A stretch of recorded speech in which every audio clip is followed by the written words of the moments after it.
If I do something, man, I do it till I get what I want. I turn a business out of nothing into something I love. I got a poker face, but honestly, I'm not one to bluff. I flip a switch, never miss, man, I always stay up. Don't let them see you, bitch, always have a plan to stay tough. This life ahead of you ain't easy, it was built to be rough. But that's what makes a personality, is tragedy, bruh. So keep your head on your shoulders. Now we ain't out here moving rocks, we out here moving.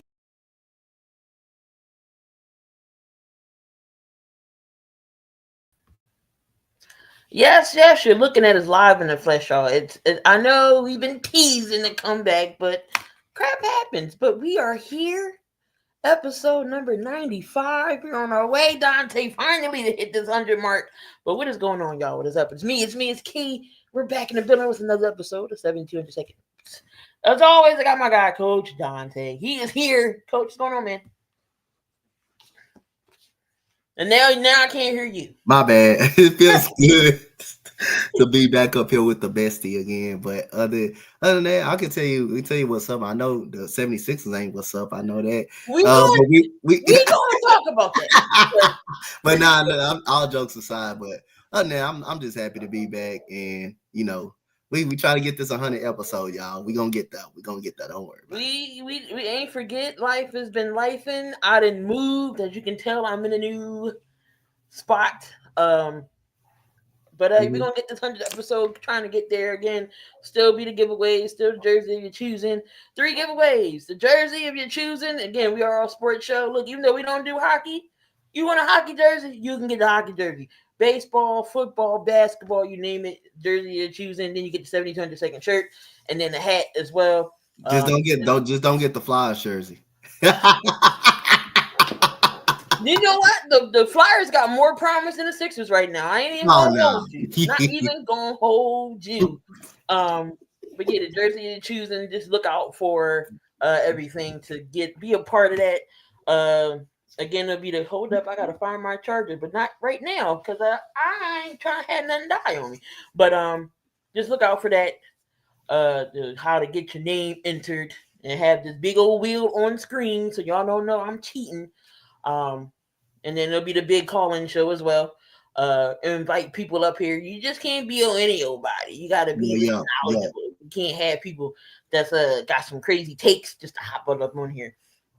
But nitty gritty headline that's going on right now. Looks like Chicago fans have got one of their wishes. Shane Waldron is gone as OC. They did give him the boot, but Matt Eberflus is still there. So that happened. The 49ers signed Lanier for 5 years, $92 million. So they did lock up their secondary guy back there for the 49ers. What else happened today? Oh yeah, guess what else happened today, Dante? What else happened? Guess who's not playing tonight? Who? Mr. Joel Embiid. Oh, again? Not again? Oh, it's a back-to-back. Oh, and my. him and Paul George aren't playing. According to Shams, against the Cavs, one of the hottest teams in the NBA, they're going to beat us by 50. But again, we'll talk about the NBA when that comes because I got a little something to say about that, Mr. Joel Embiid. When we get time there. Can I say something nice, right quick? Go ahead. You remember wrestling when the first time Stone Cold was named commissioner, right? And right. This remind me of what I'm about to say to the Sixers. You remember when he made those matches and he put Shane McMahon against X-Pac and Kane in a handicap match? And he said, I will be nice to you and say good luck. That's what I'm saying to the Sixers tonight. I will be nice and say good luck to y'all. At this point, we're not even a playing team. But anyway, like I said, we're going to talk about basketball when that time comes. But man, they dragged me. I was like, I'm not going to get drug in. And then they suit me up to suck me in for disappointment. I'm not even drugged in right now. But anyway. Go ahead. Yeah. Yeah, we're gonna talk about the basketball person when it comes. But Anthony Richardson, he will be getting the starting nod. Not sure if you caught what Kevin O'Connell said to him because Kevin O'Connell was mic'd up. You know, everybody's been going in negatively about Richardson. No. His career is done by this move. blah blah blah. But Kevin O'Connell went up to him and just said some very positive words, encouraging words for him. So finally somebody that's positive and not being all hateful. Patrick Queen said that the Ravens didn't want him back. He's with the Steelers now. Jack Stoll got waived from the Eagles, but I just got the word that the Dolphins picked him up. So he got picked up. Davis gets waived from the Bears today. What's going on, Sergeant? How y'all doing? Devin, I appreciate you. And Daniel, as always, appreciate y'all. Again, the phone lines will be open towards the end if y'all want to call in and voice your opinions, comments, concerns, whatever. JJ McCarthy has to get a second knee injury. But all right, before we get into the real nitty-gritty of things, Coach, let's break down your coach's list. Who is number one today? Oh man, there's some good players on this list, man. I know it's a great players on this list. So we're gonna go with number 5. We're gonna go with Cooper Flagg. I mean, like I say, this guy will be entering the NBA draft next season. He will be a possibility number 1 pick. Already showing good signs on why he's the number 1 pick. Last night, even in the loss against Kentucky, he was really good. 26-12 last night. That was really good last night for Cooper Flagg against Kentucky, even though they did end up losing that game. But Cooper Flagg was very good. Number 4, we got Anissa Morrow. Had a grown lady triple-double. My goodness, man. Look at that. 20, 21 rebounds. That's 20. Kids, that 20 rebounds right there? She pulling Jokic numbers. Yeah, she pulling Jokic numbers. 21 points, 20 rebounds against it was a scrimmage game. It wasn't getting to nobody, but hey, that's ladies basketball. Number 3, we got Jalen Miro for Alabama. I mean, they just tortured LSU, man, on the ground. It's like it wasn't his passing yards, but it was this one I'm talking about. 12 carries, 185 yards, 4 touchdowns. My goodness, a quarterback just running rough shot on LSU. They put a mud hole. I've never seen LSU get beat up like that. Oh my God! By Alabama, they don't normally get beat up by Alabama that way. And that was just crazy. They couldn't stop a Cole if they couldn't stop Jesus if he was out there on the field. They couldn't stop us too. They couldn't even stop us if we ran. Number 2, we got Jamar Chase at number 2. I would have put him at number 1. He was easily a candidate. Should have been no. I should have put him at number 1. But Jamar Chase, 11 catches, 64 yards, 3 touchdowns. I mean, he let that Ravens defense have it. And that was a good game. That was a real good game Monday night. That was a real good Thursday night game. That probably was the best Thursday night game that we probably seen in a while. And number 1, against Klay Thompson and his buddy Stephen Curry, they were down by 7 points, 112-105, and Stephen Curry led his team back to victory. 37 points, 9 assists, 6 rebounds. That is your coach's list. Stephen Curry has made the top. Is the defending champion going into next week. We'll see going into whenever we do 7,200 seconds. But Stephen Curry gets the number 1 nod over Jamar Chase. So yeah. In a comeback win against his buddy Clay, by the way, who did have a good game last night as well. Spoiled that man's return. He said, "Nope, I am going to get the last laugh here, Mr. Thompson. You will not beat us tonight." But again, we're gonna get into the NBA too, because there's some very not say surprising teams that's shocking. But we do need that. We do need when we get into the NBA. I got a question. A real good question. Oh my God. I'm not ready for this question. Like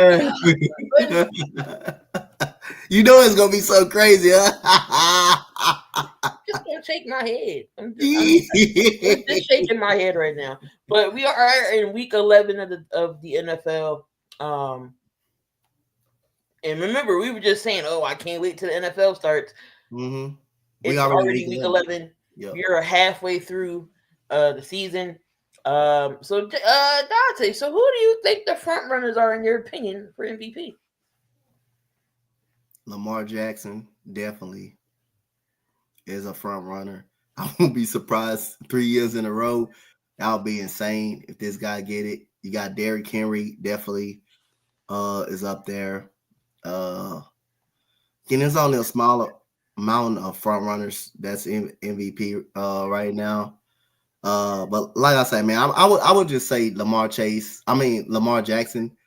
Derrick Henry is up there. He's having a sensational, definitely having a sensational year. Josh Allen, you can put him in the discussion. He's been playing some really good football as well. But yeah, those are probably my front runners to be the MVP. Definitely Derrick Henry. I mean, we always see quarterbacks as an MVP. I mean, it's been a while since AP did it. Why not start the trending back? I think Derrick Henry definitely could be a candidate. The way he's ripping and running, them yards, he already over 1,000 yards already. He's the first one to get it. Eric Dickerson said it's possible that he can break his own record. That hasn't been broken since ED done it. Came close. Jamal Lewis, I believe he was like 3 yards away. Yep, Jamal Lewis, I remember that. 3 yards away from breaking it. I know AP was close that 1 year. So we haven't seen anyone try to do it since. Could Derrick Henry be that guy? What's going on, Mo? What's good, Mo? Oh, now you want to be a fan, huh? Yeah. That boy Mo said, "Hey, I can finally be a fan again, huh?" Hi. My child was at the door. Did you get a new flag, Mo? Because I know you burnt the other one. when they was the Redskins, he sure enough burned it. So hopefully he got a new flag. But no, one can argue maybe Jalen Hurts could be in the MVP conversation. Some even say, I know Ryan Clark even mentioned Kyler Murray. Would you put? That's a good segue into my next question. We all laughed at Jonathan Gannon getting a job in Arizona. Last year, he had them competing. This year, they are number one in their division. Talk about the Arizona Cardinals, Dante. Arizona? Don't the Philadelphia Eagles have some familiar over there in Arizona? And Bessie, can you tell me what's that man's name is? Who that I man just is? said it, Jonathan Gannon. So Jonathan Gannon leaves from a defensive coordinator where everybody wanted him out. Now he's turned the franchise around. Marvin Harrison Jr. proves to be a very good player. Like I say, he was the best receiver in his class, and it's proved to be he is the best receiver in this draft class. Kyler Murray playing well too. You gotta give Kyler Murray credit. James Conner is playing really good. This defense is playing good. I think it's another familiar foe that the Eagles got over there too that they know very well. Kazir White, is he still over there? It's all right. We don't need him. Kazir White is over there as well. But yeah, man, Jonathan Gannon, man, is proven to be a capable, very good head coach over there in Arizona. But that you also got to give credit to James Conner, Kyler Murray playing some good football over there. That defense over there being very competitive. So yeah, man, you just got to get them credit. Get them the credit right there. I mean, I wouldn't put Kyler Murray in the MVP conversation. Now he's not in the MVP conversation, but he is playing well. He is playing some good football for them. Gotta get my charger here because it's gonna die, and I ain't trying to have all that. So just give me 1 second. All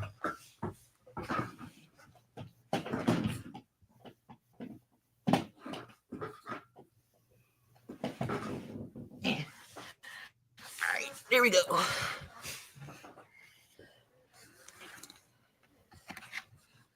What's going on, Poison Ivy? Appreciate you. I know it's been a long time. It's been a minute, but we are finally here. Again, life has been going on. Practice starting.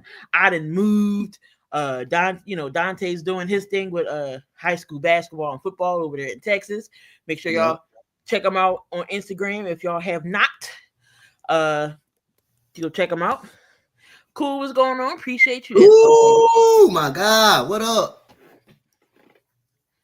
Got to give Arizona defense credit. Every game they are matched, but they play their asses off. Yeah, no, they do. That's all you can ask for, man. That's all you can ask for. I mean, even if you lose, as long as you're going out there, you playing your heart out, and you giving it all you got, and you giving effort. You just losing because your team is not so good, but you just losing to teams that's actually better than you, and it's and it's nothing wrong with that, man. There's nothing wrong with that. It's just really nothing wrong with that. You either losing because you're bad, or you either losing because the teams are just better than you, just actually a better football team than you. But as long as you're going out there and compete, that's all you can ask for. That's all you can ask for. And you got to have a coach as well. You got to have a coach as well that the players will actually play for too. This is true. Gannon got them boys over there focused, working. So I can't say too much bad about the Arizona Cardinals because they are number one in the NFC West at 6-4, and San Fran's right behind them. Another quarterback, Caleb Williams. It was talking rumored they was going to bench him for Tyler Bagent. It is not this man's fault the way he getting beat up like this. You mean to tell me y'all let this man get sacked 9 times? 9 times by the New England Patriots, who just as sorry as y'all. Y'all let him get sacked 9 times. Y'all fired your OC. Y'all want the head coach fired. Y'all let Jaden Daniels just sit there and throw this Hail Mary because what's his name? Stevenson was playing around with the crowd. What does Chicago got to do for Caleb Williams not to go his career go south? Well, they got because look what happened with Justin Fields. Same issue. Justin Fields wasn't bad, and it's not like Chicago don't have anybody. DJ Moore, Cole Kmet, they got Swift back there running. Their defense, it was always been solid throughout the Bears franchise. It's all about defense. They've never been good. They've never been there offensively. But they got pieces to help Caleb Williams. They just don't got no line. He don't have no time to even throw. As soon as they hike the ball, they in his face. What does Chicago have to do? You got to invest in the offensive line. That's what you got to invest in. And it starts, like I was telling Gooley other day, you got to take some time and you got to invest in the offensive line. I mean, this man is a rookie and he can't be getting hit that much. But also, you changed your name. That's Alvin Vlogs. Yes. I think I know who he is when he said the son. But yeah, but also, if he does get times, Caleb Williams does got to make the throws. Does got to make some throws, and he got to do a better job of spreading the football around when he has time. So I'll say offensive line is the main issue. But I don't want to put it all on the offensive line because it is times where the pocket is clean and he runs up out of there a little bit faster than you think, and he's haven't made the throws that he needed to make. So the offensive line is the biggest issue. I'm going to say that. But also, DJ Moore hasn't been happy. DJ Moore hasn't been happy at times because he has not gotten the ball when he's open. This running game has not really been kicked off. So it's a lot of things going on with this offense. Again, Shane Waldron, I would never question the coach should be fired, but that was the right move. But then again, just like the Jets, you fire Robert Saleh, and what have changed? Nothing has changed. Is this going to make Chicago change? We will definitely find out. Is it going to make Chicago change? Again, you shouldn't be losing to the New England Patriots. You should not be losing to the. I know he got sacked 9 times because it's a lot of times that I agree with Mo. It's a lot of times Caleb Williams had open receivers. He has not hit them. So we got to hold him some accountability on that too. And another thing, Justin Fields, yeah, even though he's not starting, but he is happy where he at right now because he's with a good team. You drafted Caleb Williams because you think he could be better than Justin Fields. So if the Bears don't make the playoffs, it's very disappointing because again, you got better weapons. You arguably got better weapons than Justin Fields had over there. You have a better running back than Justin Fields had over there. The offensive line still is the same. And Justin Fields was able to do more with that offensive line than Caleb has done. But again, when Caleb gets his opportunities, he got to make those open throws. He has to make those throws. So the offensive line is the biggest issue, and I agree. He needs to invest in the offensive line. The defense is good. They're fine. They don't give up too many scores. Then the only reason you would give up a lot of those scores because your offense ain't did a rat ass thing. They ain't did nothing. But other than that, offensive line is basically the biggest issue. You got to, if you're the owner, Ryan Poles, you got to invest in the offensive line, bro. You see your quarterback getting beat up 9 times. This ain't the only time he got beat up. He got beat up against my Houston Texans. Mm-hmm. That was a lot. He got beat up against them. He got beat up several times. So you got to invest in the offensive line really, really fast. But also, when Caleb Williams gets a clean pocket, you got to make those throws. You got to make those open throws. It's a lot of times you miss open wide receivers this year consistently over and over, and you had bad decision making. So some of that is on him, but the biggest problem is the offensive line. You got to invest in the offensive line. Let's see. Trying to see who has the most sacks this year. When it comes, DJ Stroud in now too. All right, so right now, Caleb Williams has been sacked 38 times. CJ is right behind him, 34. Deshaun Watson, 33. Daniel Jones, 29. Geno, 28. And we were just talking about Kyler Murray. Surprisingly, 15 times only has been sacked this year. Yeah, because it's mobility.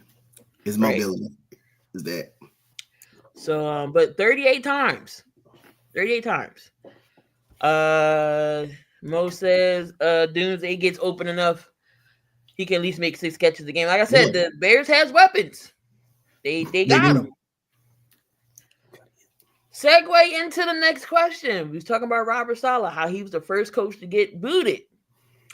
But look what happened now that he's gone. Was Robert Saleh the problem? It tells you he wasn't a problem. It just tells you he was not the problem. Anytime a coach get fired, you're basically saying he is the problem of that squad. But basically, did it do him any good when they fired him? Did it do him any good when they fired him? No, because the team is still actually the same. You can't score on offense. The defense still is solid. It's still going to be solid. The defense is going to do enough to keep you in games. And much as Devontae Adams, complained about wanting to leave the Raiders, he has not shown any life and gave this team offense any type of life. The offense is really still the same. So again, I don't think Robert Saleh was the actual legit problem. I don't think he was the actual problem. Man, this man had the top rated defense in the NFL. His defense, he was doing his job on defense. Now that he left, I think they fell. They took a hard hit when they fell. And again, like I said, I'm gonna say this over and over. If it's that bad to where you have to get a security guard to get me up out of the building, like I'm a threat, I would have reached over that counter and I would have grabbed that GM and gave him something to really, really get them security guards on me. Because that's embarrassing. That's embarrassing. You made it seem like that man was the worst dude and was a threat. So really, if I was Robert Saleh, I would have reached. If anything, Hackett should have been going first. No, Hackett should have been gone because his offense hasn't done nothing. Breece Hall hasn't been the running since he to his ACL up. He hasn't been a running back. He's supposed to be in his first year. And again, Sauce Gardner, his defensive issues starting to show because he holds a lot. And people are starting to call that pass interference penalty and that holding penalty. If you watch Jets games, he's starting to hold a lot, which is players been saying that. Players been saying Sauce Gardner holds. He holds a lot. That's part of the reason, that he's one of the best corners in the game, and it's starting to show. And referees starting to see the call. But other than that, the defense took a big hit. I think the defense is still fine. They're still good, but they have not been the same. But that offense has gotten even worse. I don't know, and it just makes no sense why Devontae would want to go with the Jets. I get it's Aaron Rodgers; they know each other, but Devontae, you're still one of the top 10 receiver in this league. You deserve to fight, at least go to a contending team because you deserve that much. But you want to go with the Jets and Aaron Rodgers? Like the Jets need to stop catering to this man. But you know what's so bad about it? You know what it ain't? What's so bad about it? Your receiving core is pretty good. You got Garrett Wilson. You got Devontae Adams, who you think can still do it. Alan Lazard, he can't catch a guy during cold, but you still got capable wide receivers. You got a good running back room in Braylon Allen and Breece Hall, but them two just have not turned it on. Just have not got it going. Because the Jets going to have to think about a QB because Aaron Rodgers getting old. He said a young QB like Sam Howell would have a field day with Adams and Wilson. I mean, Daniel Jones. Good grief. He is another disaster. He's played his last game with New York? He should. You should have seen enough of him at this point. He got the contract. I mean, I always thought he had some potential, but he just never showed it. Yeah, he should. And this should be his last season with the New York Giants. Daniel Jones is right now, he's a backup quarterback in this league. I think he's a backup. I don't think he's a starter. So it should be his last season with the New York Giants. I know that the Giants are regretting giving him money and not Mr. Barkley. Thank y'all. I appreciate y'all for not letting Saquon come back. I definitely appreciate y'all because he is happy where he's at. What's going on, Vic? The Giants, they're dumpster fire too. There's no way. And there was a toss-up game for me when it came to pick them. I was like, do I want the Giants? I don't want the Panthers. And my gut said take the Panthers, but I'm like, we don't know which Bryce Young we gonna see on Sunday. And I took the Giants, even though the Giants did make a comeback. And what happened? Interception. So like I say, I'll just be picking games just to be picking them. I'll just be really don't care. I'll just be picking games just to be picking. I shouldn't really even be that close in the standings like that. To be honest, for real, to be honest, I just pick. I just pick games just to be picking. I said the Giants have a better chance starting their kicker as QB. But that's I don't know. But dumpster fires and over there in the Giants. Vic says thank you, Joe. Thank you, John Moore, for giving up on Saquon Barkley. Definitely. Deebo Samuel. We all seen Jake Moody. Jake Moody was coming off an injury, but no excuses. You got one job as a kicker, and that's to kick field goals. He missed 3. But when it counted the most, he did make the game-winning field goal. But you saw on the sidelines, Deebo Samuel went over there and was getting in Moody's face, and the long snapper was defending them, and then they got into a scuffle. Do you agree with what Deebo Samuel did? No, I don't agree. I don't agree with that. I don't agree with it. I get you wanted to hold people accountable, but at the same time, but you don't get in nobody's face and just start a conflict like that. There's nothing wrong with just holding him accountable, but the problem is you just made it personal by getting in someone's face, like getting in the man's face and just starting a problem. Like, again, I don't got no problem with him holding accountable. It's a different way you can hold a person accountable. You don't just get in the man's face and try to just start a fight over that, or just start a fight and stuff like that. But yeah, I don't like what he did. I don't like him by getting. You're supposed to be one of the captains on the team, one of the leaders. You're supposed to go over there and put some confidence back in your players or your teammates. All right, Jake, you know what? You missed one. It's all right. We got the next one. All right, Jake. You just now, getting I think what really drove it. The man missed 3 kicks. But again, the man dropped. Deebo Samuel don't do a good job of catching the ball either. He don't do a good job of just holding on to the football either. So he talking about a kicker's job. Go out there and do your damn job right. Right. You don't see Jake Moody getting up in your face. No. I would have took that ball and threw it. As soon as I made that game with a kick, me and Deebo would have been fighting. I'm sorry. Like, oh, you gonna hit me now? I made it. I understand. I shouldn't have missed those kicks when it mattered. I missed those kicks, but I hit the game winner when it mattered. We got the W, right? It don't matter how we got the win, we got it. So I definitely don't appreciate what Deebo did. I get it. You're trying to hold your kicker accountable, but you don't do it that way. And again, Jake was coming off an injury. Again, that's no excuse. Mm-hmm. But you're a kicker. You got one job. It's to kick field goals. Yeah, he gets no points for that. Mushing a kicker like that. beating up the class nerd. You get no cool points. Right. They defenseless. All they do is kick the ball, especially the long snapper. You can't touch the long snapper. Look, give me long snapper. I can give me some pads. I can be a long snapper because you can't touch me in the field goal. So I get paid a couple millions just to snap a damn ball.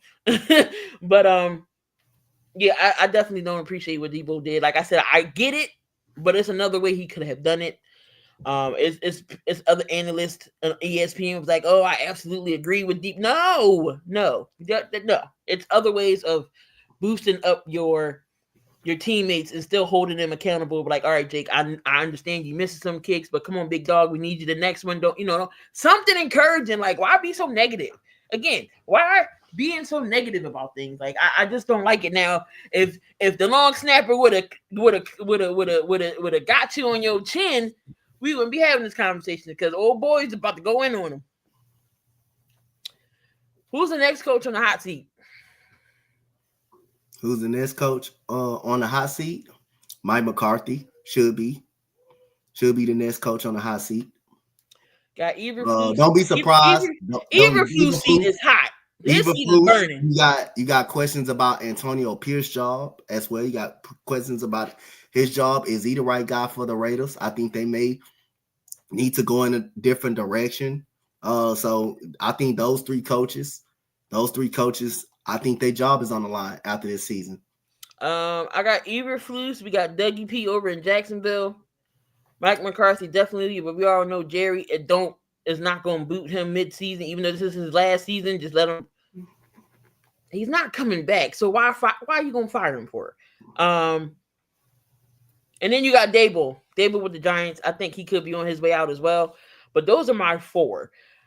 If you want to put Nick, the thing about Nick is Nick Sirianni. The thing about I think they're gonna keep Nick. I think they'll keep Nick. The thing with Nick is Nick's gonna keep his job. Nick's gonna be the downfall of the Eagles, not going anywhere. I mean, he did take us to the Super Bowl. Since he's been here, he has a good, starting record. It's kind of like with the whole when Andy Reid was here, his time was up, and then what happened? He goes to another team and win 3 Super Bowls. I mean, if the Eagles go back and win the Super Bowl, Nick ain't going nowhere. It's just his decision making that's questionable to leave the big question marks in there. But me personally, I don't think he's on the hot seat. So Nick is staying. His seat is not hot. His seat is volcano live and burning hot. The faces of the Cowboy fans during the Eagles game says it all. Should the Giants go after Coach Prime? I don't think Deion is coaching in the NFL. I just don't see that. The sad truth is you really can't fire Brian Daboll because it's honestly not his fault. Yeah, it ain't his fault, but he, coaches are scapegoats.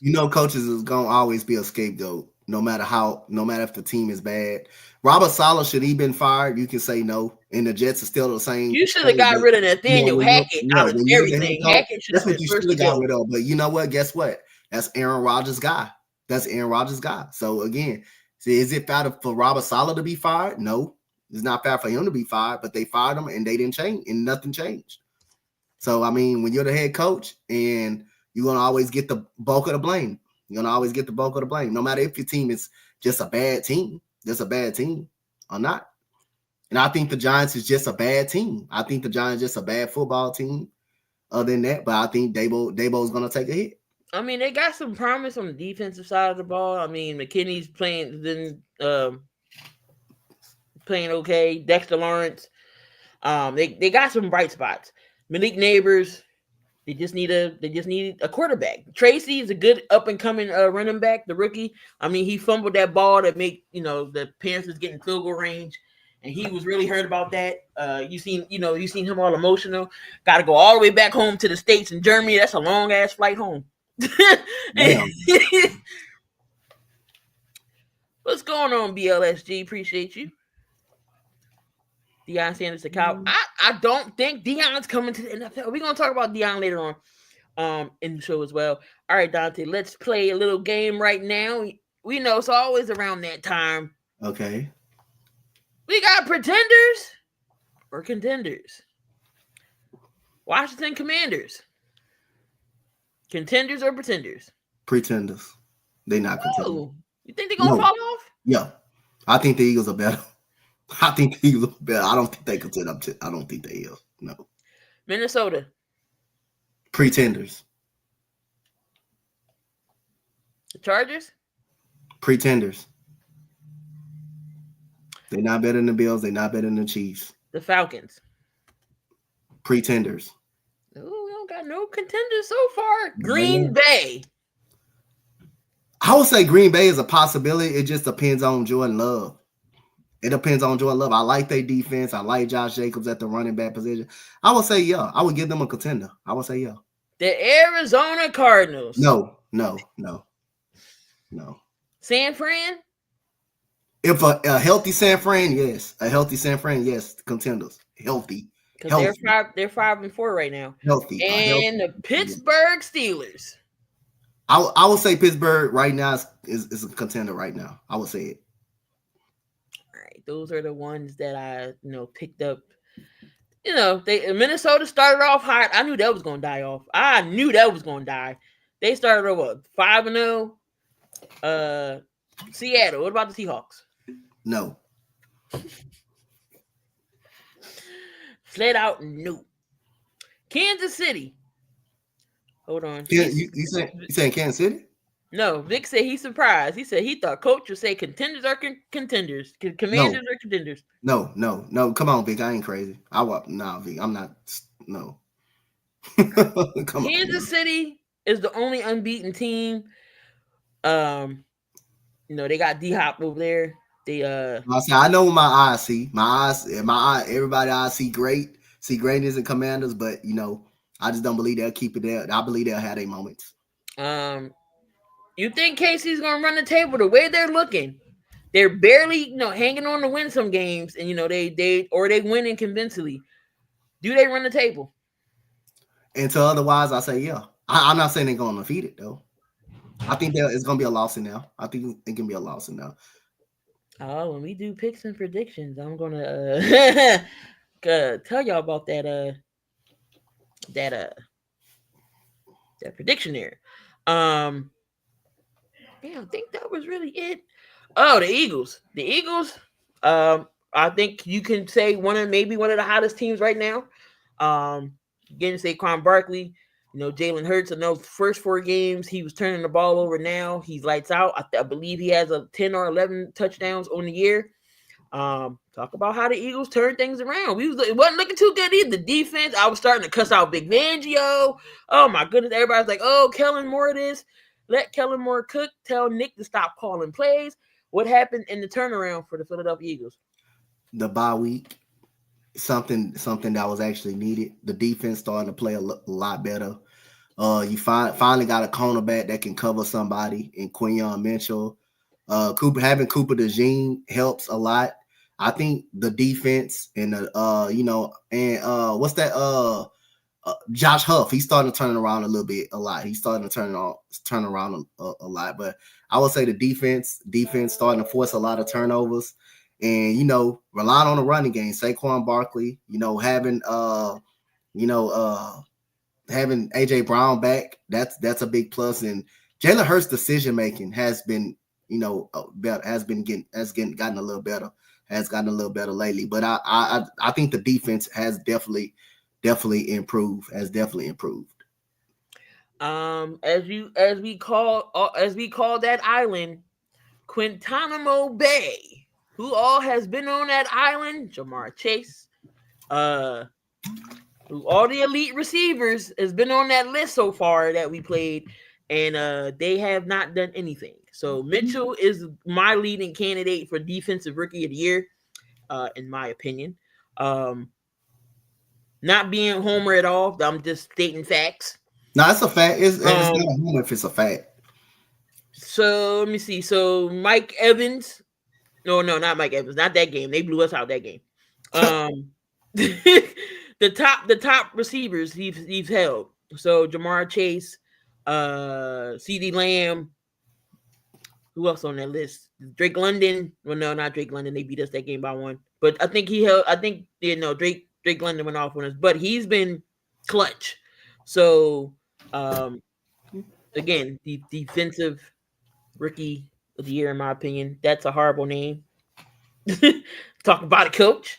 But yeah, I think Eagles turned it around a little bit. I think finally Nick got in, he still will call in the player so here and there. We can always tell that's Nick calling that dumb stuff. But if he just let Kellen Moore do Kellen Moore, he'll be all right. Devontae Smith, he's getting involved more, especially Jalen with the deep bomb and the deep throws. I don't want to hear nobody say Jalen can't throw the long ball, because he definitely can. Definitely can. Of course, the running game is going to be the running game. We also say Saquon do that backwards hurdle. Never in my existence, it's 30 years on Earth, I've never seen no stuff like that. Never seen a grown man hurdle somebody backwards. And then he made two Cowboys run into each other last week. What's he going to do this week against Washington? Yeah, I agree with Vic. If you pull that comment about Vic, that's the only thing I get on Jalen Hurts about is his decision making. I think that's improved a lot. Like I say, if you make those, you got to hold on to the ball. Again, I hold Jalen Hurts accountable for not holding on to the ball, and taking care of the ball. And I think for these last couple of games that they've been winning, he's doing a great job of just holding on to the ball and, just not turning the ball over. So that's the only thing I get on Jalen Hurts about, is not holding on to the ball. That's nothing but on Jalen Hurts. You gotta protect the football. You can't be out there just throwing interceptions and reading the field the right way. And I think he's took care of the ball on this winning streak. And like I say, if you take care of the ball and just give your defense a chance to execute, and you will be fine. And you just get a ball to Saquon Barkley. He'll find a way to get it down. He'll find a way to he'll be able to run the ball and just keep the ball. If you're Jalen Hurts, just continue to keep the ball out of harm's way. Your defense is playing great right now, playing well right now. Just continue to keep your turnovers at a limit. No, this is not even a question. It's going to be Bo Nix. Coming out of college, everybody say, Bo Nix wasn't this guy, wasn't that guy. Bo Nix Denver's actually not playing bad. I mean, Denver, hold on, their record is they're number 2 in the West, on the AFC side, I believe. Oh no, they're number 3. They're 5-5. I mean, Bo Nix is playing good. I mean, for to be a rookie, let's pull up his numbers. Bo Nix, 10 touchdowns, 6 interceptions, almost 2,000 yards. So, I mean, Denver could be a wild card team. According to JFB's going on. So, I mean, Denver, Bo Nix is not playing bad. So, I'm taking Bo Nix over Caleb right now, any day. Any more anything in the news and football before we move on to these picks and predictions here? I got nothing. See, the Raiders are starting Uncle Rico again. That's the Raiders is another. The Raiders don't need a whole rebuild. They just need pieces. I think they need a whole rebuild. I really do. I really do think. Well, like I say, matter of fact, I'm not gonna say rebuild. I think they need to retool. Yeah. But again, it starts with the quarterback situation. If you can't, I always tell people. Again, I'm gonna tap my controller when I say this. I ain't trying to break it. Again, it's like kind of whooping. Like when you whoop somebody, you want to tell them why you're doing it. Again, it starts with the quarterback situation. Again, you have to get that situation right. If you can't get that, you can have a struggling defense or a struggling offensive line. You don't want to have a struggling offensive line, but having a great quarterback and picking the right quarterback, that's how you can just reset yourself. The quarterback got to be, you got to pick the right quarterback. You just got to get the quarterback position right, and everything else will take care of itself. Get the quarterback some weapons. Retool the offensive line. I just think they need more retooling, more than rebuilding. But you got to get that quarterback situation right, and it starts with that quarterback. They need a running back. You cannot go in the draft. You cannot go in the first round of the draft and pick a defensive player. Don't do that. Pick a quarterback first. Get that position right, and you do everything else. You do the running back situation, you do the offensive line, you do the defense, and you get you a couple receivers in the draft if you're the Raiders. But get you a quarterback first. Get the quarterback right. Apparently, they were supposed to move up in last year's draft to get a quarterback, but they didn't pull the trigger. Like, come on, Mark Davis, really? Y'all ran David Carr. Y'all ran Derek Carr out of Raider Nation. He's with the New Orleans Saints. I mean, he's not doing that great over there anyway. But y'all ran this man out. Y'all get Devontae Adams, bring him in here. Y'all ran him out. Now Devontae's going. He wanted to get traded. Jimmy G. If y'all seen Receiver on Netflix and y'all seen the pain that Devontae Adams was going through, especially when Jimmy G overthrew Devontae Adams wide open. How did you throw? How? Devontae was pissed in that Detroit game. How do you overthrow him? He was wide open, and you just go over his head.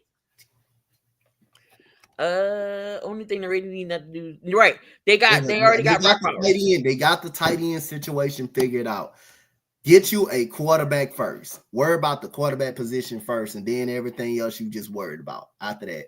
Of course, y'all know it's not a show if we're not talking about the Lakers or the Cowboys, and we will be talking about the Lakers, but nothing bad about the Lakers, but it's some Lakers news. Dallas Cowboys. We all seen how this season go. Dak, you paid Dak $60 million. What happened? Dak is out for the season. Which y'all said he was gonna pay that man that much money?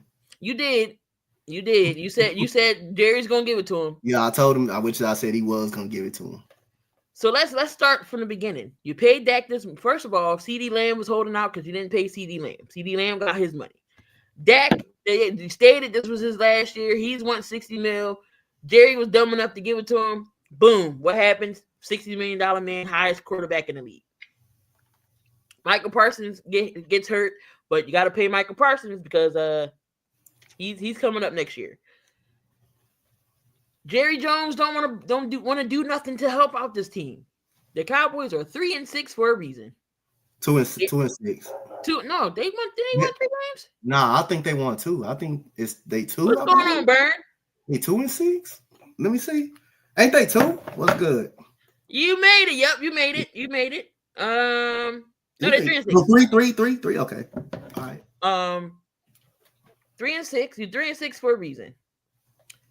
You bring in old behind court. You bring in old behind the running backs when you had a stud in free agency by one Derrick Henry. What did you go out and do? You re-sign Zeke Elliott and you get an old behind Dalvin Cook. Have we seen Dalvin Cook this year? I don't think so. Have we seen Dalvin Cook? I've probably seen 1 or 2 games.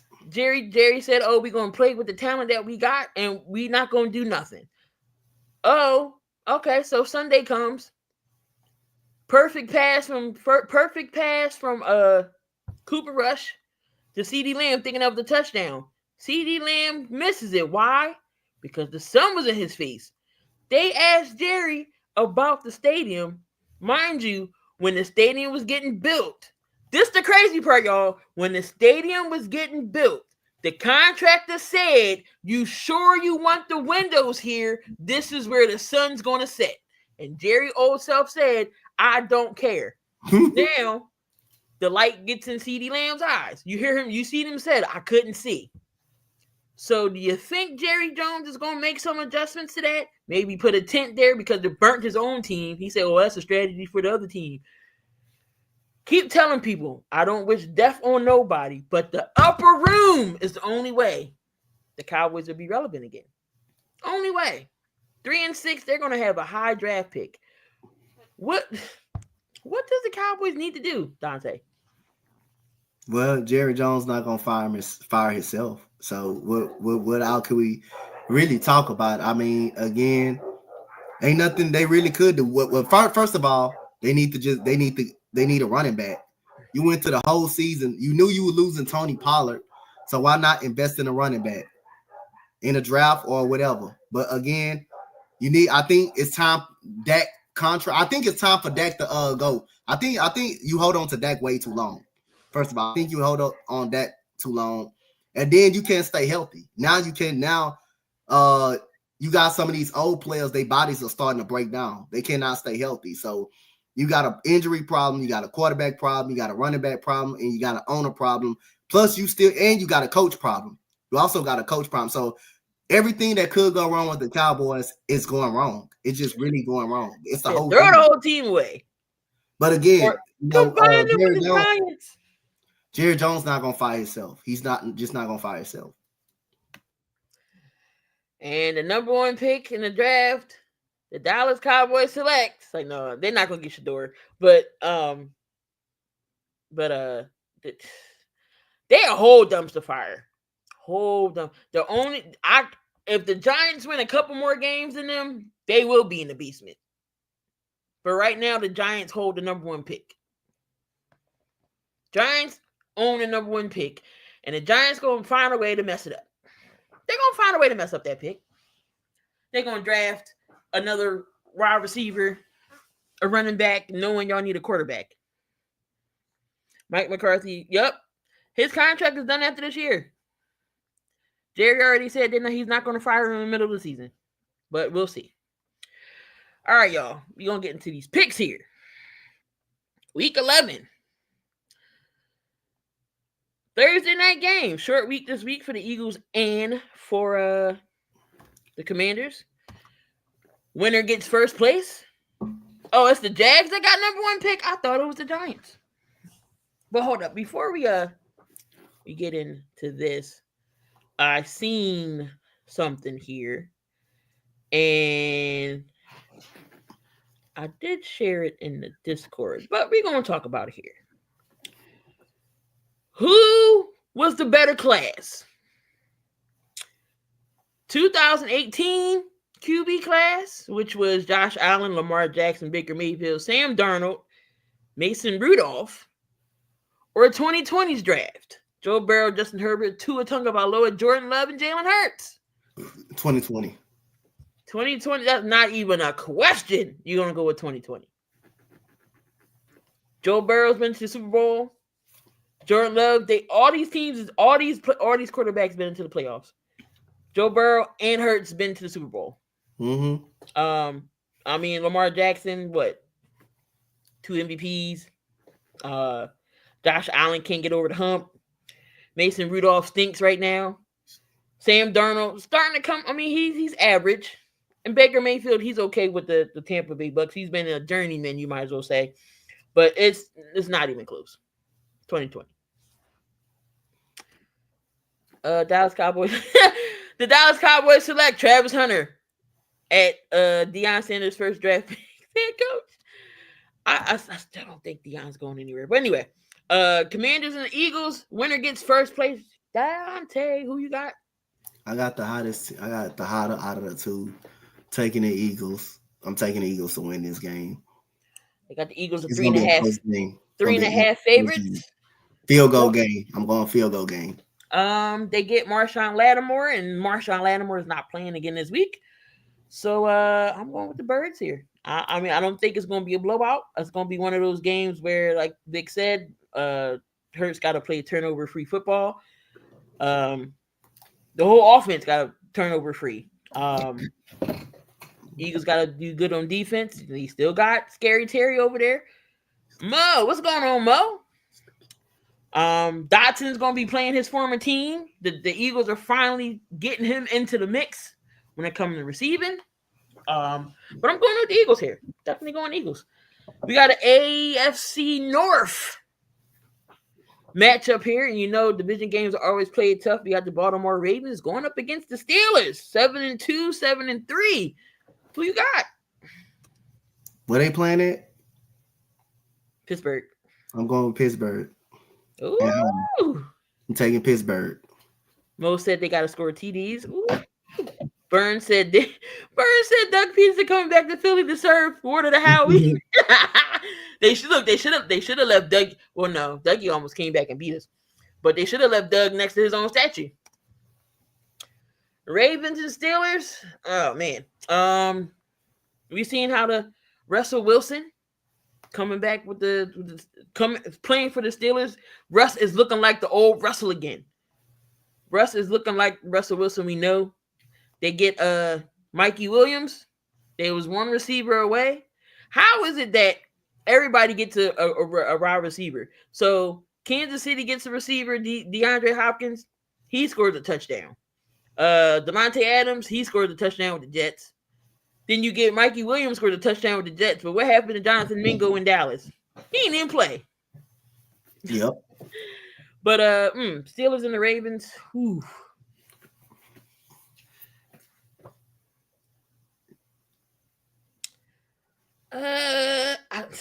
You know what? Give me Pittsburgh. give me Pittsburgh. The Jags and the Lions. Detroit. You can pass. The Rams and the Patriots. Rams. Yeah, we're going to the Rams here too. Stafford and those guys. You still got Karen Williams. Good running back there. Cooper Kupp. Puka Nakua's back. Their defense is playing well. Except they couldn't beat the Dolphins Monday night. I'm going to still go with the Rams here with the Patriots. Now, if y'all let Drake May come in here and beat y'all. When Russ can play off a strong run game, he's a different QB. Yep. Hey, Mo, we need to get you back on the show one time. Oh, yeah, we're going to definitely get Mo back on. Oh, my God. Hey, Mo, we talking about the Lakers, too. Just so you can know that. Toilet bowl game here with the Browns and the Saints. I'm not picking. I'm picking. I'm gonna let Siri. I'm gonna just add. I'm picking on. I picked it on a pick 'em, but I'm passing. I don't know. It's something about Jameis, man. Something about Jameis. You can't. This man done threw in his career over 100 interceptions so far.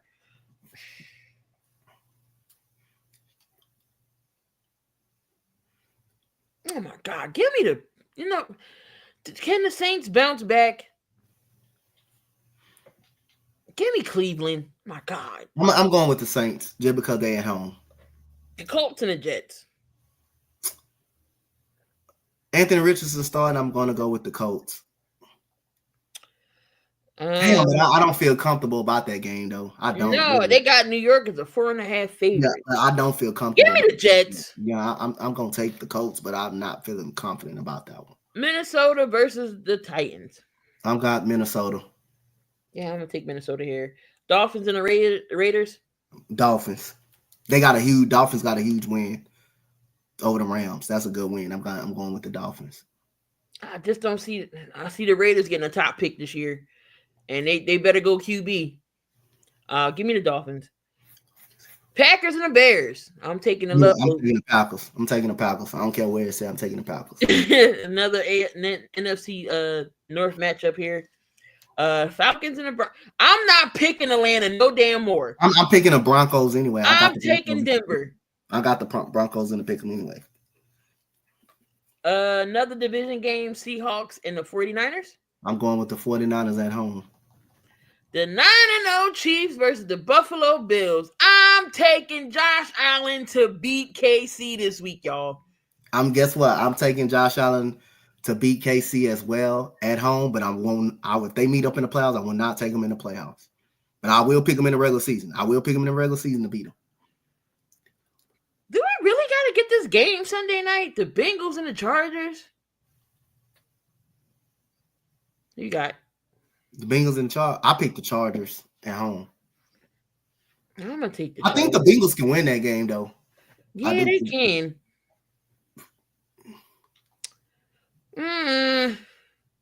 No, give me the Bengals. I'm going to take the Bengals. Monday night, the Battle of Texas. The Texans versus the Cowboys. Give me the Texans. We lose type of games like this. I'm going to pick us, but we lose type of games like this. And I'm going to say one thing, and I'm going to get one thing, and I'll make this perfectly clear. CJ Stroud, your ass got to play better football than what you played. You was the reason why we lost that damn game to the Lions. Soon as that interview came about Campbell, you know what he come out to do in the second half? He decided to throw a pick, even though they did not score on that pick because Kamari Lawson got it back. But you had a wide open ass Tank Dell wide by itself. You decide to throw it too late, and Carlton Davis ends up catching a pick. Your ass got to play some better goddamn football. Your ass got to play better. That's all I'm going to say. CJ has been disappointing this season. He's second to Caleb for sacks. Some of that is the offensive line. And some of that is because Minnesota put the blueprint on how to stop CJ, and teams are starting to do that. But again, he has to be better on his decision making. Do I still think CJ will be fine? Yes, he will still be fine. But right now, you got to play some better goddamn football, and he was the reason why we lost that game to the damn Lions last game. He was the reason why we lost that game to the Lions. The offensive line was pretty good against the Lions. The offensive line was pretty solid against the Lions. CJ Stroud has to play better football. He has to make more accurate throws. He has not made accurate throws this season. All right, that's your NFL portion. I still think he will be good. He will be fine. Moving on to the NBA.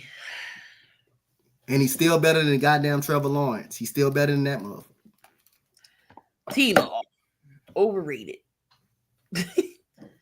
Houston still runs that his bum-ass defensive scheme. Any deep threat can destroy Houston's defense. No, it can't. You must ain't watched our defense this year. You must ain't seen it. No, it can't. You must ain't seen that defense. No, it ain't. You wrong on that, sir. You must say, yeah, that's growing pains. I'm not concerned, cool, but I got to hold them accountable, though. I do got to hold my quarterback accountable. It is growing pains, which is we all expected, but I do got to hold my quarterback accountable. I can't let him off the hook. He's got to be better making those open throws. All right, so the NBA. So Pop did have a stroke. That's what kept him out. So we don't know when Pop is going to return. He was recovering from a stroke November 2nd. So Pop get better. Guess who's not playing tonight, Dante? Oh, who's not playing? I don't know, Key. Who's not playing tonight? Joel Embiid. Oh, he not playing tonight? No, he's not. Oh my God. Him and Paul George aren't playing tonight.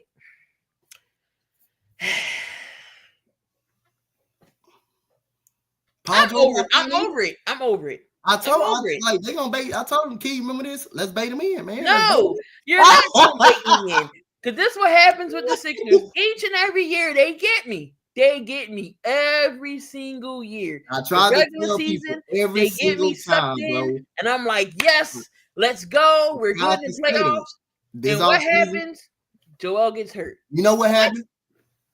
Everybody's so sold. Oh, the Sixers going to be better with Paul George. Everybody going crazy, clapping their hands, doing it. I said, I'm not trusting the Sixers because they continue. When they got you baited, they're going to bait you in, thinking they're going to be almost, which is they will have the talent. If they're healthy, they do have the talent to compete with Cleveland, even though I still think Cleveland is going to calm down a little bit. Cleveland will win by 50 tonight. And I still don't think they will be better than Boston, but I still think they have the talent to compete. But guess what? Paul George has an injury history. He has a history of not showing up in games. And look what's going on.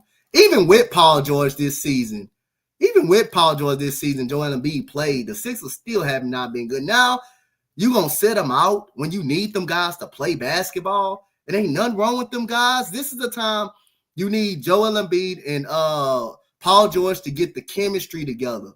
You 2-8 right now. You don't have the luxury to be sitting them every single goddamn time on back-to-back. You need to play these guys so they can get some chemistry going. That way, when Tyrese Maxey come in and he was doing really good before he got hurt, but you need that chemistry. Now you're gonna say at 2-8, we just gonna take care of it. So basically, you have faith you making the playoffs.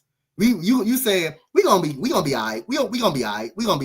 You don't have the luxury right now to sit them guys back-to-back games when you're out there getting your behind toe up by the Knicks, who got better, who kicked you up out of the playoffs last year. Cleveland, who's hot. You don't got the luxury to sit guys right there. And they're going to continue to try to bait the Sixers fans in and say, we're going to be fine. And knowing Boston has been kicking you behind for the last 6 years. Oh, my God. And then you got Cleveland, who's hot tonight. It doesn't make it any better better. It doesn't just make it any better for the Sixers. 12-0 versus 2-8. We're losing by 50. But if y'all been under a rock, Joel Embiid played last season against the Knicks first round.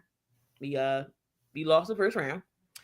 Jalen Brunson pretty much went in on us. Joel hurt his knee, and he had a spell of Bell's palsy as well. So he was playing hurt. Couldn't get it off the first round, as usual. Couldn't get out the first round. It was the first round exit first last year. It's usually second round. But what happens after the playoffs? After the playoffs ended, Joel says, I'm going to play for the Olympics. Didn't look that great in the Olympics either. Didn't look great at all. He didn't look great at all. He didn't look great in the Olympics. But they win a gold medal. Now, all of a sudden, I can't play. What do you mean you can't play, Joel? You just played the Olympics. It's your knee. So Joel doesn't play the regular season. As you can tell where we're at now, we're 2-8. Maxey, he hurts his hamstring. He's out for a couple weeks. Paul George hurts his knee in preseason. He was out. Joel Embiid gets into a scuffle with Marcus Hayes because he was talking about his family, his son and his brother. And he says he does everything for the city of Philadelphia. Okay, I get it. You come back, you play hurt, and you play hurt in the playoffs when we need you. But you haven't done anything, Joel. You come back hurt, and we go nowhere. Nowhere. So now he gets suspended for 3 games. So now when he want to come back, he can't come back. He came back last night. 5 minutes, he was already in the locker room. What did you do? You know how I call Ben Simmons Mr. Softy and Charmin? That's Embiid's new name. He's Softy too. He glass man. I can't even hate on Anthony Davis no more because we should call Anthony Davis Street Clothes Davis. No. At least he has done something. So he comes out and says, I'm not playing back-to-backs. I'm going to listen to the organization in the knee. This, that. The organization is failing. It has failed us yet again. They failed us with Joel Embiid's injury. Just say he wasn't ready or is more injury done to his knee. Josh Harris more worried about the Commanders than he is about the Philly team right now. Daryl Morey don't know what to do. He want to go out and get stars now instead of building for our future. You had Dalton and Kincaid right there. You take McCain, but McCain's actually playing not bad. He's actually playing good. Yep. McCain is okay. Maxey, you got to help Maxey out at this point.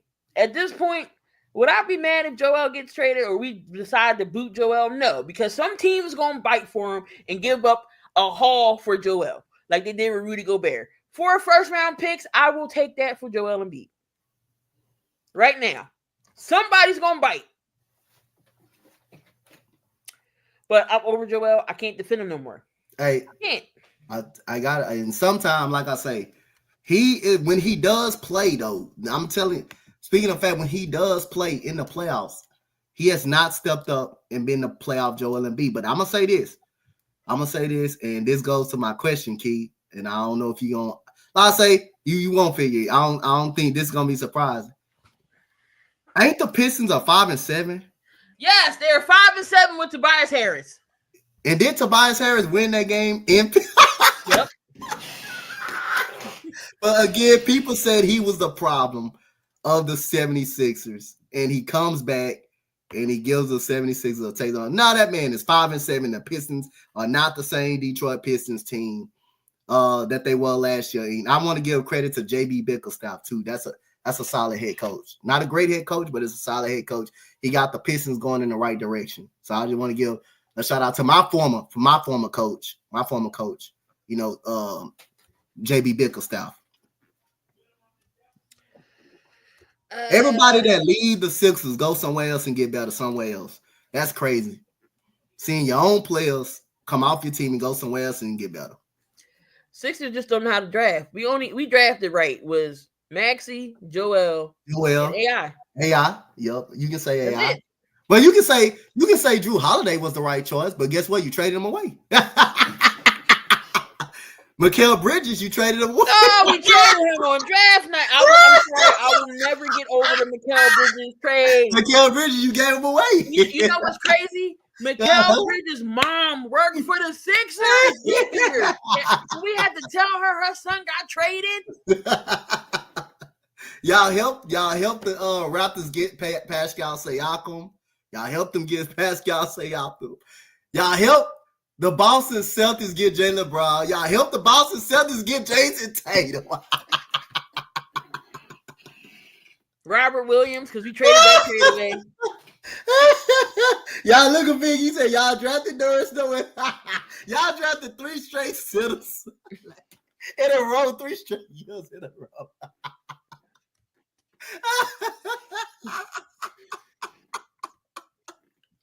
Nerlens Noel, Jahlil Okafor, Evan Turner, Michael Carter Williams. Look, that keeps going. Ben Simmons, Mikal Fultz. Mikal Fultz, matter of fact, y'all moved up to number 1 to take Mikal Fultz.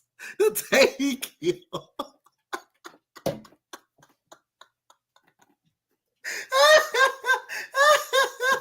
Boston moved up to number 1, and y'all moved down to number 3 just to take Mikal Fultz. And oh my God, we could have had Donovan Mitchell. We could have had Darian Fox, Jason Tatum. No. He said, "Damn, you did." He's mad at Daddy A for that. He mad at Daddy A for fleecing the Sixers.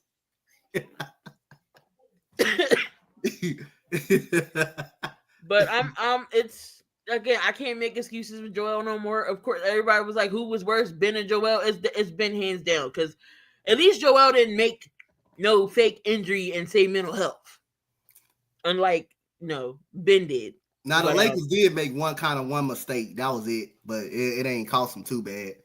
Because Mo wanted Count Whitmore. He did want to Count Whitmore. Mo still, he's still bad. He's still bad to this day for not picking. He said Turner be talking like a ball on his podcast. Paul. 17 championships. Hey, y'all ain't had one since the bubble, so hey. I'm trying to see who the starting lineup is. Because Nick Nurse starting to be like, what are you doing?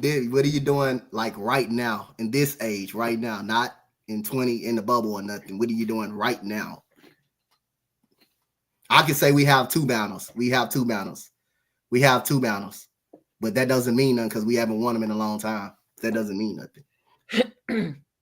But Joel Embiid came back last night. And again, he went to the bench. He went to the locker room within like 5 minutes. He looked rusty. You can tell he was rusty.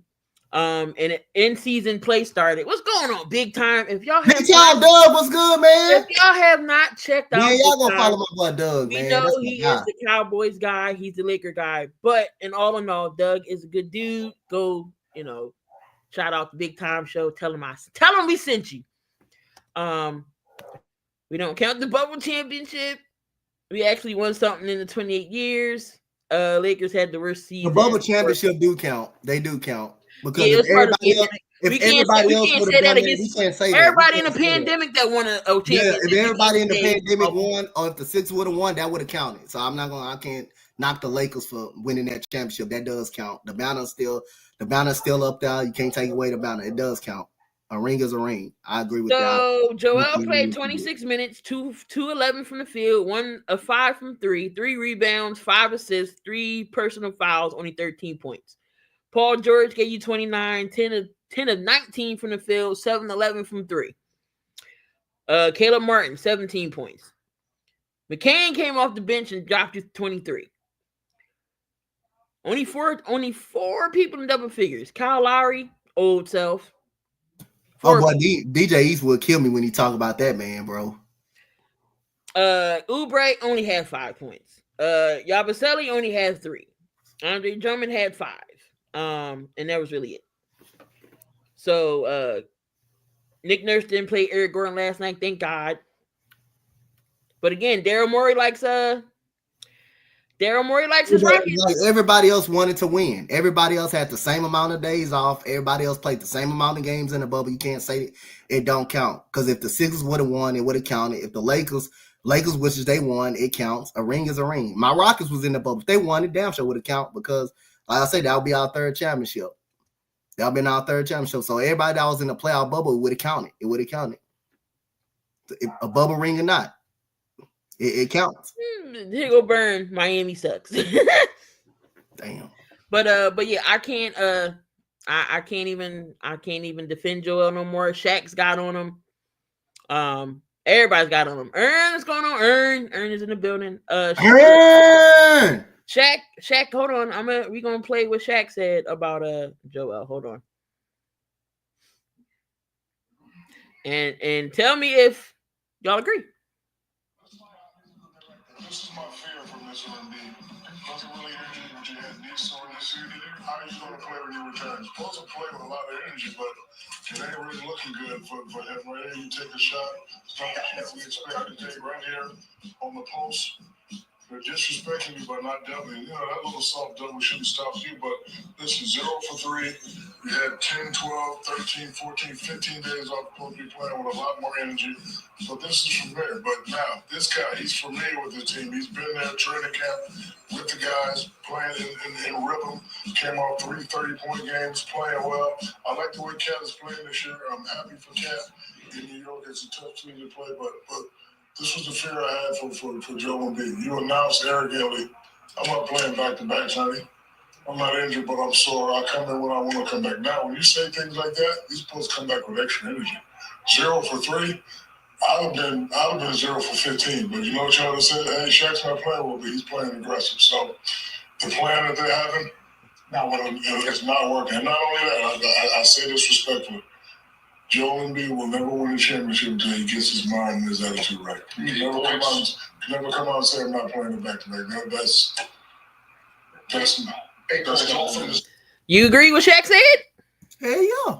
Shaq, man, you talking about one of the best big men in this general and like that ever played the game.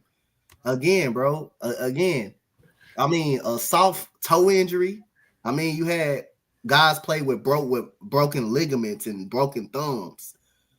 More tougher than that. I mean, again, Joel Embiid has not proven to win anything as the best player on the Sixers team. But Shaq, like I say, got a point. You're talking about a guy who has done that, who has won a championship, who won championships in this league.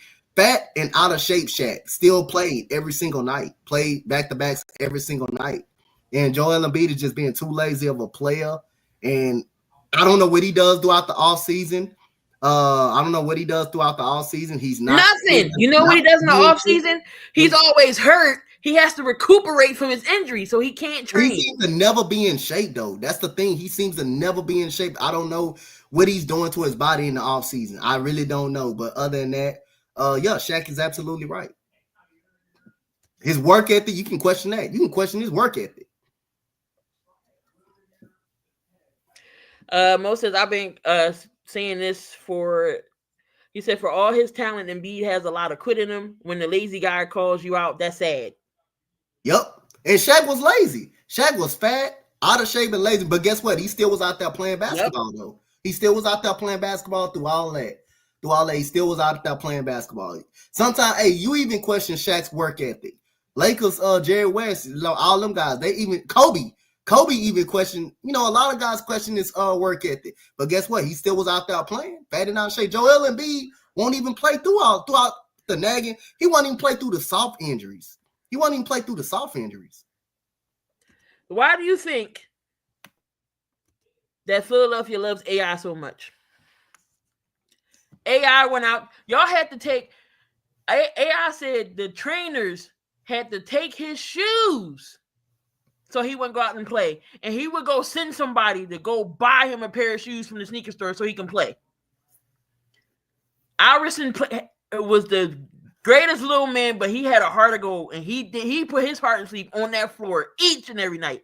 That one game, they highlighted his injuries. It was every dot was lit up on the board, on the screen. But what he go out and do? Drop 40, drop 30, but nobody's on the team. Yep. So this is why AI is still a legend here. Whenever he goes to Sixers games, he's still loved here. And he didn't even bring this team a championship. He tried. Joel has not tried to do nothing. We get out the second round each and every year. First round last year. Second round year after that.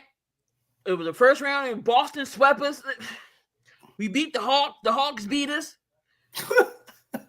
That was the year right there. Y'all supposed to did so when the Hawks got Kawhi Leonard 99 triple bounce shot. Oh, that was crazy right there. That was crazy, yo.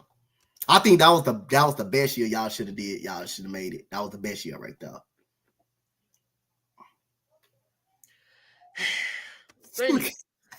I'm done with my Sixers rant. How good are the Mavs right now, Dante? And could you see them in the Eastern Conference Finals? I mean, you talking about the Mavericks or the Cavaliers? Cavs, I'm sorry. No, I think they're good for right now. I don't think they will be good enough to make the Eastern Conference Final. I think they'll run like right now they're the high. I think they're gonna cool off. They're gonna cool off. I'm expecting it. They're gonna cool off. It depends on matchup. Like I said, it's just really all depend on matchup, who they end up playing. But right now they look like an Eastern Conference Finals team, but I don't think they will end up that way. Yeah, right now they are the hottest team in the NBA right now at 12-0. Still finding ways to win games. Donovan Mitchell averaging 27.7 points. He's shooting just a little bit half from the field. Still got Evan Mobley out there. Garland, Jared Allen's back. Karis LeVert. So you know those guys are playing. Jared Allen averaging 10 rebounds a game. Garland averaging 6 assists. Donovan Mitchell with the steals, and don't forget Evan Mobley with the blocks. So I don't think what the Cavs are doing is sustainable. Yep. They'll definitely be in the playoffs, but they'll definitely be in the playoffs. But I don't think. I don't think they'll get to the Eastern Conference again. Buffalo, Boston's still the team to beat in the East. Right now, they're sitting at 9-3. I did see a comment way up. I don't know who said it. Do you think Giannis is getting traded? The Bucks aren't doing too well either. Hold on, let's go with these. Let's go through the conference standings right now. So you got Boston. So you got Cleveland at 12-0. Boston's 9-3. Orlando 6-6 without Pablo Banchero for a while. Knicks is 5-5. Indiana's 5-5. Brooklyn Nets is 5-6. So if the playoffs started today, Brooklyn would be in the playoffs because they're number 6. Then you got Detroit, Atlanta, Miami, Chicago, and then on the outside looking in, Charlotte, Milwaukee, Washington, the Sixers, and Toronto. The Sixers will be out the playoffs? Hell yeah, 2-8. We're not even going to be a playing team this year. And Kirk was like, "Oh, the Sixers can turn around. Turn around what?" I didn't know that. I didn't know they would be out the playoffs. My bad. They can't even drive the bus right for it to turn around. Cause no. Over there in the West, we got the Phoenix Suns 9-2, OKC 9-2, Golden State 9-2, Denver 7-3, Houston 7-4, the Grizzlies 7-4. Then on the bubble, the playing teams will be the Lakers, the Clippers, Minnesota, Sacramento, and then on the outside looking in right now, Dallas, San Antonio, Portland, New Orleans, and Utah. They already talking about the lottery pick 10 game. Yup. At least we're gonna get a high draft pick, and we're gonna screw that up too. Giannis will get traded if he asks for a trade. In some ways, the Bucks are a lot like the Sixers. At least they did win the title. Exactly. He said, "At least they win the title." Suns losing tonight. Yeah, Doc Rivers playing old people. Nick Nurse starting to play old people. I told you, it ain't no different. The young guy talking about DJ Eastwood call him Nick Nursing Home Nurse. Yo, look, just like everybody getting on Doc Rivers, but not playing the young guy. Nick Nurse ain't doing it either. He ain't doing the same thing. That old 50-year-old Kyle Lowry. Playing a 50-year-old Kyle Lowry. Come on now. That man 50 years old. Eric Gordon. We had Reggie Jackson in the other day. Y'all had Reggie Jackson in? So y'all just getting walking cane people. Y'all don't got the 2017, the Rockets Eric Gordon. The Rockets Eric Gordon. Y'all got the old Eric Gordon. Y'all getting walking. Maury, if that's the case, you might as well bring PJ Tucker back. Bring PJ Tucker back. Watch he bring him back. Watch he be the one. He will be the one to do that too. Reggie Jackson is the ancient body. Yeah, he is ancient. The Warriors. Where was this Buddy Hield at when we had him last year? I forgot about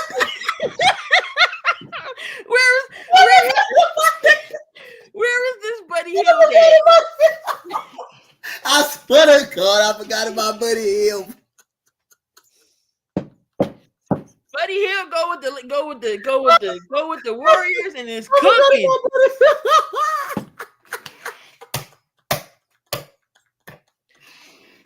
What the Warriors do to turn themselves around? And can the Warriors definitely contend in the West? I don't think they can contend, but I think they could be a playoff team. and Buddy Hield so good because he left the Sixers. He just left. He left the Sixers. I started thinking it's a bad juju on the Sixers, bro. Every time somebody in Philadelphia, really, period. I started thinking some bad juju. It's in every sport. Sixers, Eagles, don't matter what it is. Phillies. Now watch. Everybody who goes somewhere just gets better immediately. Alec Bohm is on the trading block for the Phillies. Watch he go somewhere else and start killing the third base. He'll be an all-star. He gonna be an all-star. They talk about some Alex Beckman. Come on now. And I hope he starts struggling too. I'm just joking. I like Alex Beckman. That's my boy. The Sixers are like a run. You got to be quicker than that. Offense. Love what Golden State is doing right now, but when Buddy Hield is your second lead scorer, don't trust it. Fools go. Hey, but guess what? He ain't on come on, he ain't on the Sixers no more though. So that's hey, I'm not saying it's gonna hold up. He can still be productive, but he ain't on the Sixers no more. Buddy Hield is averaging 17 points a game. Hey, that's good. Hey, he ain't on the Sixers no more. Just don't forget about it. I swear, I just started thinking some bad juju, bro. Them boys right there, man. Really, bro. I'm starting not to believe it, but Slay, you got me close to being now. Slay and Vic got me close to being now. He's shooting about 46% from three.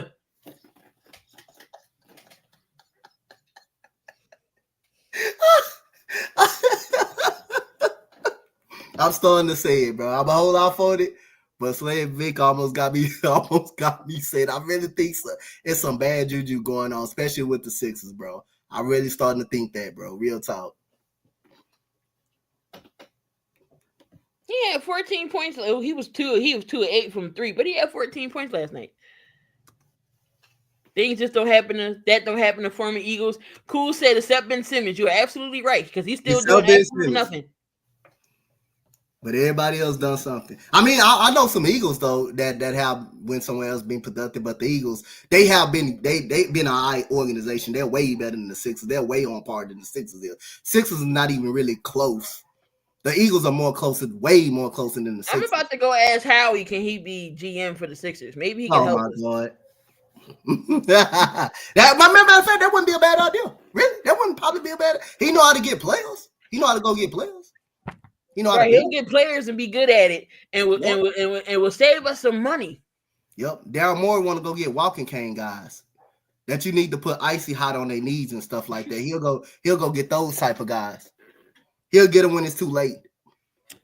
Right. I told you it ain't the show if we're not talking about the Cowboys and the Lakers, but JJ Redick, how do you think he's been so far? I got one question that I gotta ask Mo. Was Darvin Ham really the problem on the Lakers team? Was Darvin Ham actually a problem, or is it just the same like legit stuff going on with the Los Angeles Lakers? Same players. Same but players. JJ got them playing. Same players. Same legit players. I mean, I think Vando's still hurt. Vando's still out there getting hurt. Cam Reddish still not playing. Kent still not playing too much. Yeah, look at Cool. My bad, Cool. and like I say, it's just a lot of things going on with the Lakers. It's just LeBron James starting to show his age, but he's starting to show He can be that. He still can be that. When you got a 40-year-old LeBron James, the best player on that team, something wrong. Then it don't help because Anthony Davis is hurt, and your backcourt is inconsistent. D'Angelo Russell and Austin Reeves, they're inconsistent as hell. But the Flyers got more promise than the Sixers right now. But go ahead. And then your backcourt is just not good, man. Your backcourt, D'Angelo Russell, Austin Reeves, they getting tortured by Cade Cunningham and Jaden Ivey. They were tortured by those guys. So it's a lot of things. It's a lot of things going wrong for the Lakers. You can't stay healthy. LeBron James being still the best player on the team. And then you got an inconsistent backcourt, D'Angelo Russell and Austin Reeves. You got Flyers got a better record than the Sixers. Damn. They 6-8.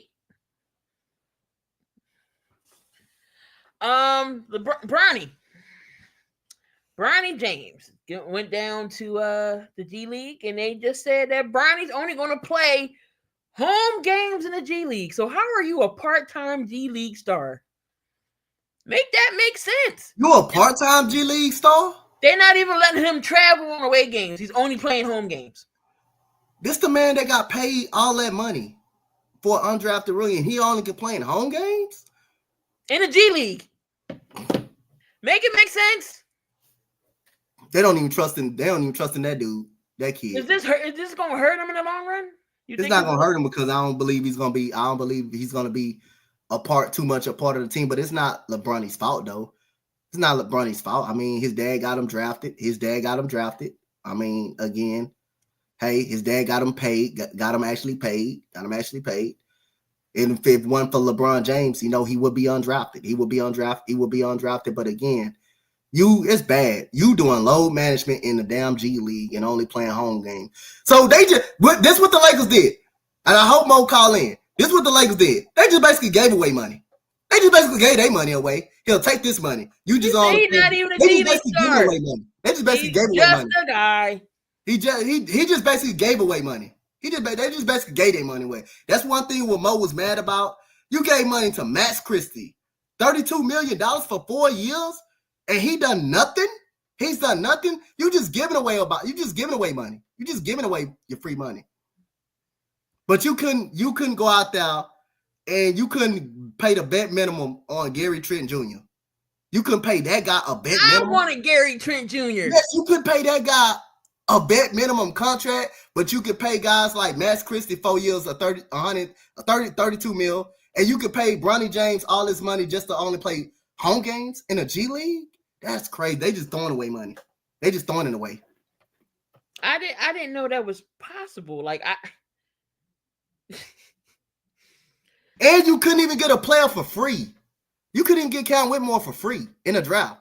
When he just at least put in the draft, you couldn't even get him for free. You couldn't even get him free. He said LeBron is collecting 2 checks. Christie must be hell in practice because he does nothing in games. He's getting that cardio in. Yeah, he get that work in practice. All right, so let's switch it over to some college real quick. Again, we got Deion Sanders and the Colorado Buffs. They are 7-2. Deion did turn the season around from last year, winning only 4 games this year. They are bowl eligible, but can Colorado be in the college football playoffs? I think they're gonna have a. Let me see. I gotta see their schedule and see who they. So Colorado. They play Utah. I think they can I think they can beat Utah. Do I think they can beat Kansas at Kansas? Kansas just beat Oklahoma State. That's a game they probably could lose. Then Oklahoma State at home, I think they can win that game. But I think the Kansas game is a trap game. So do I think they can make it? Yes, I think they have an outside chance of making the playoffs. You told they were gonna win 2 games. They were gonna post a 1-4. They were supposed to 1-4. So hey, I say they won 7. So they were supposed to just 1-4. Yes. All right. So Deion already came out and said that he's gonna make sure Shedeur and Travis Hunter gets put into a good organization. So pretty much he's gonna pull up Phillip Rivers and Eli Manning. Where do you think he's going to send them to, or where he think he's going to. Where do you think they're going to go? We all know Travis Hunter is a star. Travis Hunter's better as a cornerback to me than a receiver. Where does Shedeur and Travis Hunter go? Man, in my opinion, I think Shedeur is going to struggle in the NFL. Shedeur is going to struggle in the NFL. It just depends on their situation they end up at. Like I say, I think it's too early to tell. I gotta wait towards the draft. I'm gonna say towards draft time. I'm gonna be able to tell the story, but I think it's a way that Shedeur can be a very solid player in the NFL. I think it's a way. I think it's a way. I don't want to say he's not gonna be good in the NFL. I don't want to say he's gonna do all that because, again, at the end of the day, he hasn't played a game yet. And I don't want to say anybody never. I don't want to end up saying no. Everybody's gonna be but nobody's gonna be a bust. I was heard that Bijan was gonna be a bust, and again, before he even played the game. That's before he even played the game. But we're not gonna speak on that situation right there. But other than that, I think he has an opportunity to be a good quarterback in the NFL. But I think Travis Hunter is a better corner. Yep, he may be a better receiver. I really do think he's a better corner than a better receiver. To be honest. I think he'll need to sit a year or two.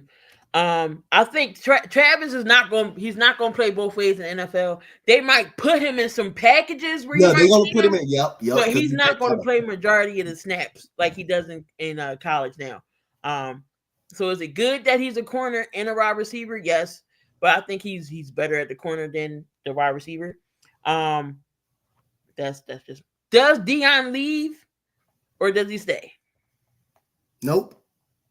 I think he stays in college. Everybody wants Deion to go to the daggone Cowboys. Everybody wants him to go. Me personally, I don't think he goes anywhere. I think he stays. Topping out your top 4 is Oregon, Ohio State, Texas 3, Penn State is number 4. You got your playoff bracket, which would be, hold on, where did I just seen it?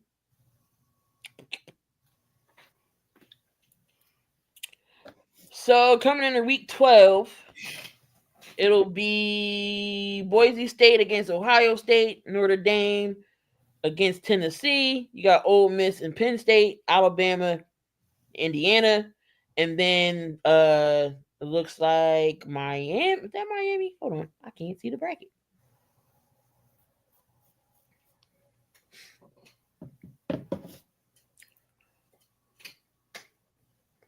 All right.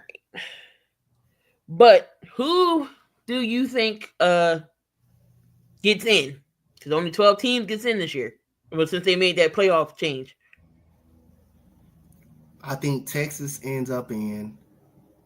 I think Oregon is going to make it. I think Bama will find a way to make it. I think Georgia will get in. I think Penn State will get in. I think Boise State will end up, if they keep on the pace that they playing, I think they will end up in there. Probably as a lower seed.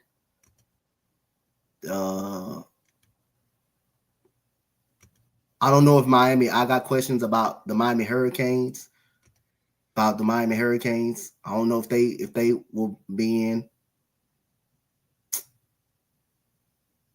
So right now they got in the first round to be Boise State, Ohio State, Notre Dame, and Tennessee. Ohio State is in. I think Ohio State. Ole Miss, Penn State. Then they got Alabama, Indiana. Then they got Miami, Oregon, BYU, and Texas. This might be an old one, but that's what it is now.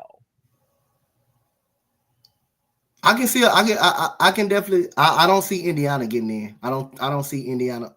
And they still undefeated. They still undefeated, but I don't see them. I don't see them folding, getting in. I think Penn State will make it. But Indiana is nice though.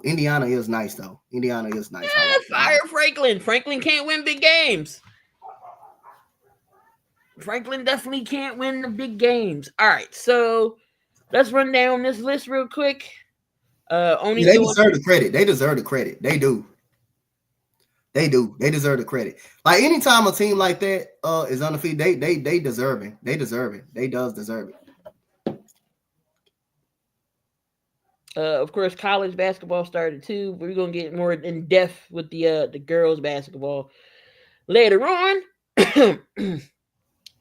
But all right. So we're in week 12 in the college. They're only doing the top ranking teams. Let's see what could be a game of the week. Ohio State and Northwestern, nope. Texas and Arkansas, Utah and Colorado. I don't know. That could be an interesting game. Pitt and Clemson, Tulane and Navy, Penn State, Purdue, LSU, Washington, Florida. I don't know what game. Tennessee and Georgia could be an okay game. Wisconsin and Oregon. Oregon is blowing cats out the water. They 10-0. Dylan Gabriel. Try to tell y'all about my boy Colin Simmons, man. My boy Colin Simmons like that. From Texas, that dude from Duncanville, that dude like that. Colin Simmons wreak havoc, bro. All right, y'all. So we got a couple of more minutes. Do you see any upsets this week, Dante? Or so do I see any upsets this week? Yeah. So let me go through it.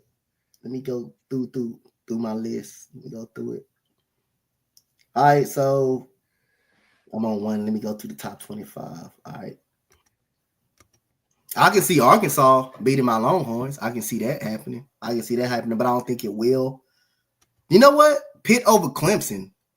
I can see that happening. So I'm going to go with Pitt over Clemson for an upset. I'm going to go that route right there. I don't think the Gators beat LSU.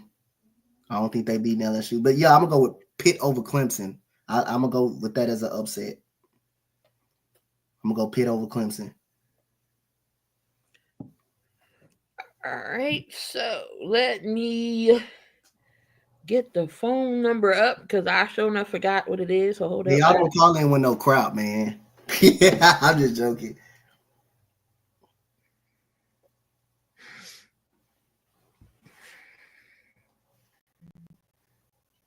Because I know Vic, every time Vic call in, he call in about some funny stuff, bro. Don't call in Vic about the Sixers, bro. Just don't call in about them guys, bro. Every time Vic call in, bro, it's something funny, bro. It's something just funny, just crazy. It's something funny every time this man call. Y'all know what it is about Vic. All right, guys, here is the number. The lines are open. Comments, concerns, questions, thoughts. We got a couple of minutes. So if you want to call in, there is the number. Them Texas boys, yo, if Indiana beats Ohio State, State, I'm gonna lose it. And nice until next year, or give Auburn time.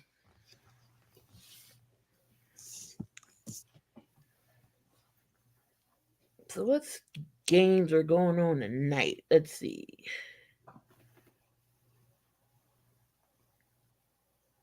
Oh, your Lady Longhorns play. Oh, they play? They play? Of course, South Carolina is number 1. UConn, USC, Texas is 4, UCLA.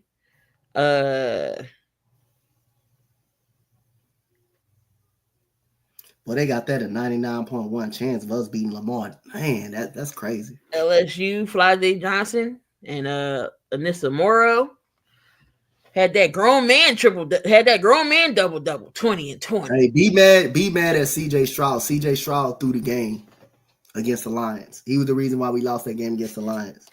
He has to play better football. Caller, are you there? Oh, here we go. Vic is in the building. Oh, I knew it's gonna be something crazy. Send a voicemail. Press I know it's gonna be something crazy, dude. Hello? Hey, hold on.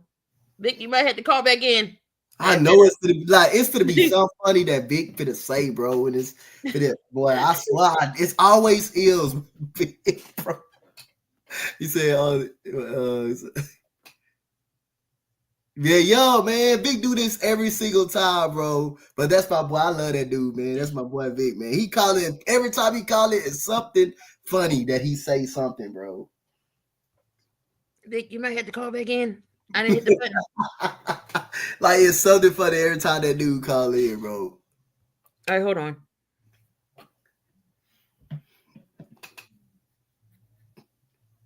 Why is it being stupid? Hey, that Ghoulie call in was funny too, though. That Ghoulie call in was funny too. Oh yeah.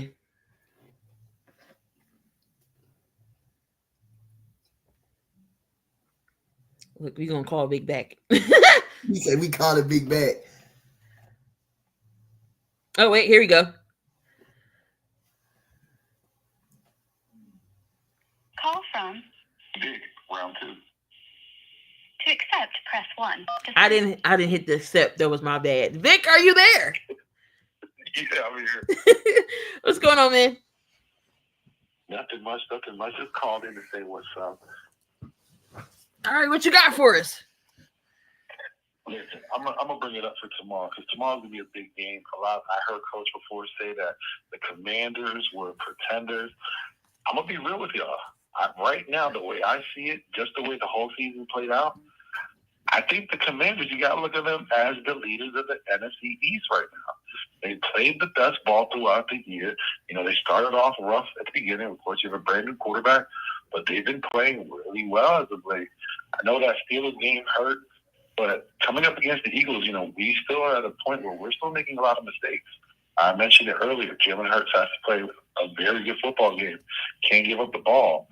If that happens, I don't want people to come off as it's surprising, but I see the Commanders could possibly win this game tomorrow. Yeah, Slay, I don't think he was in here. We was doing pretenders or contenders. Dante said that Commanders were pretenders. I don't think they championship contenders. Everybody just saw it on the 1-7. I just really don't. I just don't concede. And that kid he's going to be the rookie of the year. He's been playing well. He's a leader. You see him on the field. He's winning that team games. They play spirited. They play different. Going up against the Eagles, yeah, we have a lot of talent, but we haven't been able to get that talent to get it all together. The defense has been coming along of late, but the offense still has its hiccups. We're not an efficient offense as we should be. Look at our squad. You're talking about A.J. Brown, Devontae Smith, Daquan Barkley, Dallas Goedert.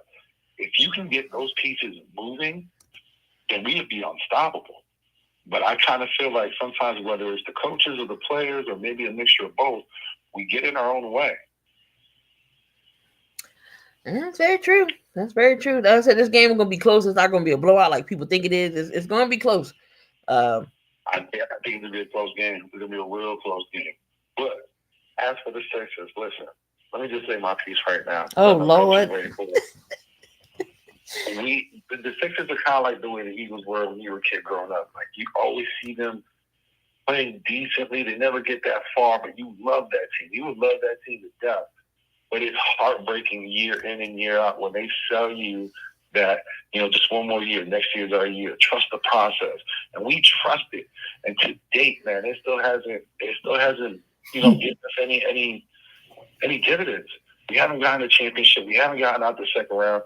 Listen, if you are a Philadelphia Sixers fan, you are a true fan because you're going through battles with them. Mm-hmm. We're at our worst right now. And hopefully, when the day comes that we do finally win a championship, man, it'll be well worth it. Right, and I'm not dead and going.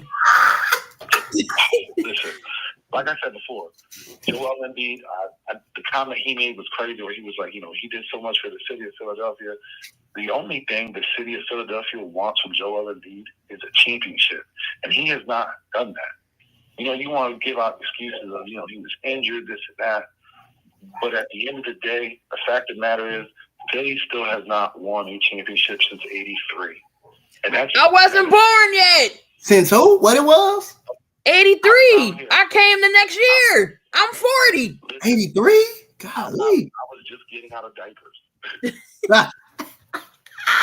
It's rough. But like, Sixers fans, man, hold on, because that day's coming one day. I'm telling you, I'm going to legit cry.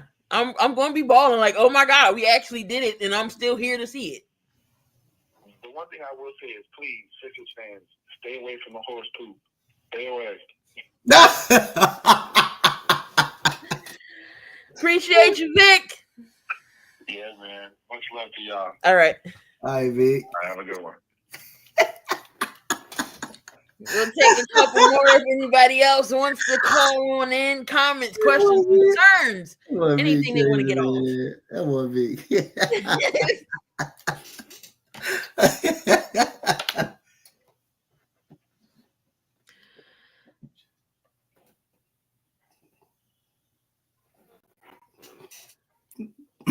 Call from Caller, who you there? Yeah. Oh, we got Manny in the building. Oh shit, Manny, bye. It's like, what's going on, man? How y'all doing, man? Hey, how y'all doing? Long time no hear from. Manny, what you want, man? What you want? I haven't seen y'all in so long. Like, it's a lot of stuff has went down since like I talked to y'all. Did you grow any? Hey, I'm about like 5'9" right now. Oh my God. I'm not like Jay. Jay a big dog, but What you got for us, Slay? tomorrow I feel like it's gonna be a close game. I think that the Commanders are like the Texans from last year. I think they have a good quarterback, a good young quarterback, and they got a good team. Like, if you look at what they did in the summer, like they added like 16 players through the offseason, and nobody talked about that. I had a feeling that they was gonna be better than Dallas. I didn't know for sure, like all the way through, but they added like 16 players. They got Jeremy Chin, they got Christian McCaffrey's brother. They got so many players on defense, offense, and it's like nobody was talking about that. And then I put the icing on the cake when they drafted Jaden Daniels. So I'm not gonna sit here in front and act like it's gonna be an easy game. You know what I mean? We've been blowing a lot of teams out, but hey, the game against the Cowboys, we started off, you know what I'm saying, not the greatest, but you can't do that against them. Heck no, definitely can't. You know what I mean? All But right. like, I like how y'all do that, Coach. Why you always be trolling the Sixers, man? No, it's just because like everybody just bring us like when people bring up so much excuses about that. When people bring up so much excuses about that damn team and stuff like that, that's what makes me troll them a lot. When I hear so many excuses about Joel Embiid. This man is hurt. And when he is healthy, he's the reason why they losing. Why they losing the series when he is playing. Because he want to shoot like he a 3-point shooter. When he's Take hurt, your big self in the paint. I don't want to use the excuse that he's hurt because everybody played through injuries. But he still plays the same way. Like you go back to last year, when they played against year before last, when they played that Celtics series. James Harden was the reason they won 2 games. Joel Embiid wasn't the reason they won. Now And they went to game 7. We had a lead. They went to game 7 and had the lead. He was up 3-2. And it was up 3-2 on your home gym, and you couldn't score within 4 minutes. And Jason Tatum struggled throughout the whole game in game 6 and he caught on fire when it mattered the most. And then you go to game 7, James Harden. We've been knowing what type of player James Harden was. We've been knowing that. But Joel Embiid, you was the MVP. You cried about the MVP, that you should have been MVP. Got your MVP. And then you straight up just fall apart in game 7. Straight up just fall apart throughout the whole series. Now, granted, the Sixers weren't good enough last year. I thought he had an okay series last year. Sixers weren't roster-wise, bench-wise, were not good enough. Ooh, But we gotta stop. That's what I'm saying. We gotta stop making excuses about Joel Embiid. The guy, he's a very good player. But he's not a player that's gonna win you a championship. We can talk about AD, got this touch issue. But like I said, you can make an argument when AD is on that flow. You can make an argument that he's better than Joel Embiid because, again, he has done something. He's won a championship. And he was a part of the catalyst why the Lakers have won-day championship, why the Lakers won that championship. He was that piece that the Lakers needed to win that championship, and that was right. So you can argue that he's better than Joel Embiid. Now when Joel Embiid and Jokic was playing at a high level, people saying Joel Embiid was better than him. You can take that up out of the books. It's clear that Jokic is way better than Joel. That's not even close enough. That's not even a conversation we all need to have. I still see Joel Embiid as a very good player, but again, I think this guy, you cannot win a championship with him because, and if he is healthy, again, he's going to continue not to show up. As long as you play against Boston, he's going to continue not to show up. And you know Paul George, when you get Paul George has a history of not being good in the playoffs. He also has an injury history. Now you telling me you can't play in back-to-backs because of a soft injury, and now you telling me you 2-8. You got the audacity to sit out back-to-back games and not play. You 2-8 in a weak Eastern Conference. It don't take many wins to make a play-in tournament in a playoff game in the Eastern Conference. It don't take many wins. They definitely can make a run. They can make a run. How you gonna build chemistry if your guys don't play? How you gonna build it? I was gonna say, I know it's crazy because like people always talk about AD, but we ain't gonna talk about how Tobias Harris went to the Pistons and just started randomly started doing good. Look, now you want to be now you want to stick it to Key even worse. This man literally on the Pistons. What they like 2-8, 14? Y'all like a Pistons team that was by far the worst team in the league. They're 5-7 this year with Tobias Harris on the team. The people gave Tobias Harris so much stuff. This is why I always say it goes to the front office too, because it's not Tobias Harris' fault that the organization literally fucked up and gave this man that type of money. Now you expect him to play something that he's not. This man is not worth $34 million. Everybody know that, but that's on the owner and the organization from doing that, giving him that money. Now everybody expect him to play like something he's not. Now he's not on the Sixers. Now you can't blame him no more. You can't blame him no more. He's on a 5-7 team that's gotten better. He's on the Detroit Pistons. God damn it. He's on a Pistons 5-7. That is mind-boggling. This man is on a 5-7 Detroit Pistons team, bro. And that already beat the Sixers. He was the reason they beat the Sixers at Philadelphia. You know what he told him, Slay? And you know what he said? He told the crowd to shut the fuck up.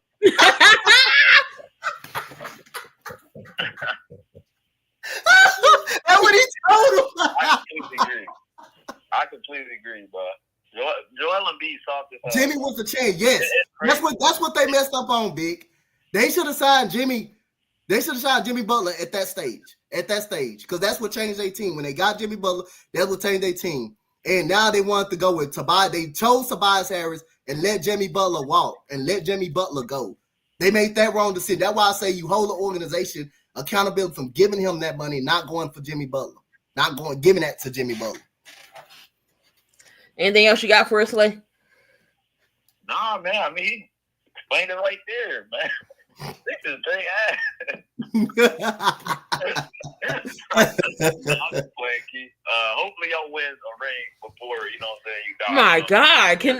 In the next cup, in the next century or so, I mean something. Decade. I'll be 50, but damn. Wait, y'all went to a conference championship game, right, in the last 5 years? No, they haven't. They 2001 was our last one. Oh my God. Look at Slay. Slay know what he's doing. Slay know what he's trying to do. You know what he's doing. All right, Slay, appreciate you. Yeah, appreciate it. I was gonna say appreciate it, man. Y'all have a good day. All right. All right, Slay. Slay knew what he was doing the whole goddamn time. All right. Anyone else wants to call in before we wrap it up? Damien, don't you call in. You bet not call in. Don't you call in. I seen that blasphemous comment he said. I wasn't even. Yeah, don't you call. You call in. We gonna hang up the phone on you immediately.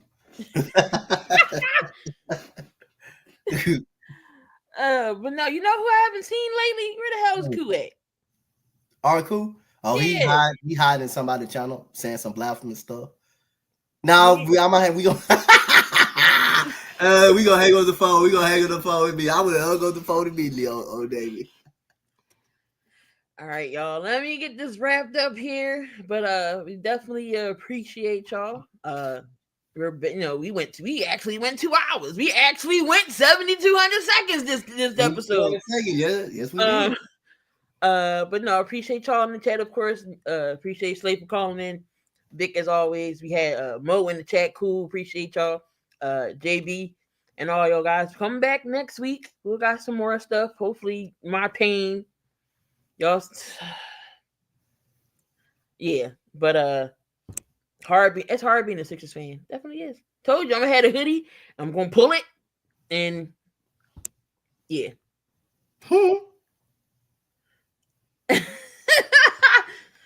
Rest in peace to Candy Man, by the way. He did pass away. But yeah, same time next week, hopefully, we'll be back.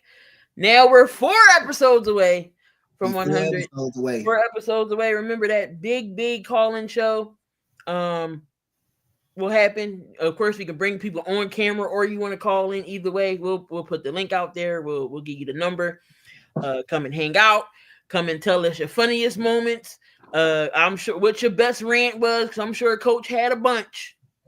That you can tell his best rant. Again, the giveaway. Just make sure you look out for the giveaways on Twitter, Facebook, YouTube, whatever.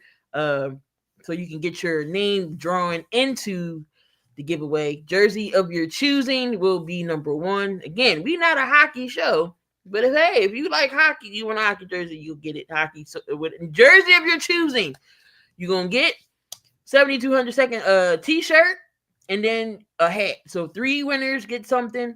And as always, we're on the Sports Wave Network. If you have not yet subscribed there, make sure you do. The link is in the description. If you want to support us, buy the merch. Again, 7,200 second merch is on there as well.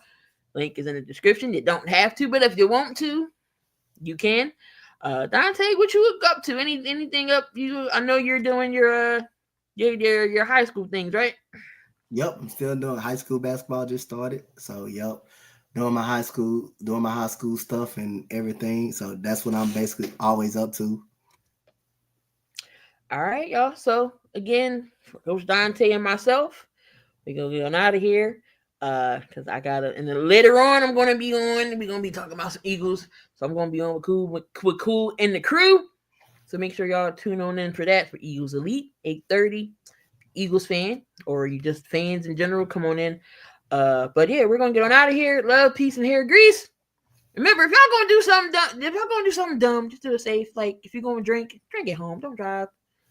Don't. Yeah, I want to see y'all come back, and I don't want to see none of y'all on the news. Yep. But we gonna get on out of here. Peace. Peace out.